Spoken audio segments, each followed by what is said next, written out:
ಪ್ರಪಂಚದ 80% ಗೋಣಿನಾರು ಭಾರತದಲ್ಲಿ ಬೆಳೆಯುತ್ತಾರೆ. ಭಾರತದ 70 ಗೋಣಿನಾರು ಮಿಲ್ಲುಗಳಲ್ಲಿ 60 ಕೋಲ್ಕತ್ತಾದ ಹೂಗ್ಲಿ ನದಿ ಬಯಲಿನಲ್ಲಿ ಇವೆ.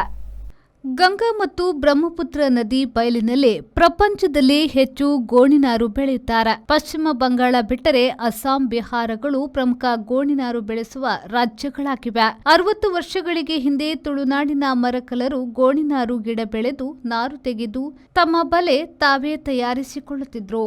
ಭಾರತ ಬಿಟ್ಟರೆ ಬಾಂಗ್ಲಾದೇಶ, ಚೀನಾಗಳು ಗೋಣಿನಾರು ಬೆಳೆಯಲ್ಲಿ ಗುರುತಿಸಲ್ಪಡುವ ದೇಶಗಳಾಗಿವೆ. ಥಾಯ್ಲೆಂಡ್, ಮ್ಯಾನ್ಮಾರ್, ಪಾಕಿಸ್ತಾನ, ನೇಪಾಳ, ಭೂತಾನ್ಗಳಲ್ಲೂ ಅಲ್ಪ ಪ್ರಮಾಣದಲ್ಲಿ ಜೂಟ್ ಬೆಳೆಯುತ್ತಾರೆ. ಮಮ್ಮಿ, ಸಮ್ಮರ್ ವೆಕೇಶನ್ಸ್ ಗೆ ಈ ಸರಿ ವಾಟರ್ ಪಾರ್ಕ್ ಗೆ ಹೋಗೋಣ.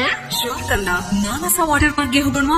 ಈಗ ಹಿರಿಯರಿಂದ ಕಿರಿಯರವರೆಗೆ ಸಿಂಗಲ್ಸ್ ಅಥವಾ ಫ್ಯಾಮಿಲಿ ಅನ್ಲಿಮಿಟೆಡ್ ವಾಟರ್ ಗೇಮ್ಸ್ ಹಾಗೆ ಸಂಜೆ ಮೇಲೆ ರೈನ್ ಡ್ಯಾನ್ಸ್ ಮತ್ತು ಮ್ಯೂಸಿಕಲ್ ಫೌಂಟೇನ್. ಕರಾವಳಿ ಕರ್ನಾಟಕದ ಬೃಹತ್ water park Manasa water park, Pilikula, Mangaluru. Visit www.manasawaterpark.com.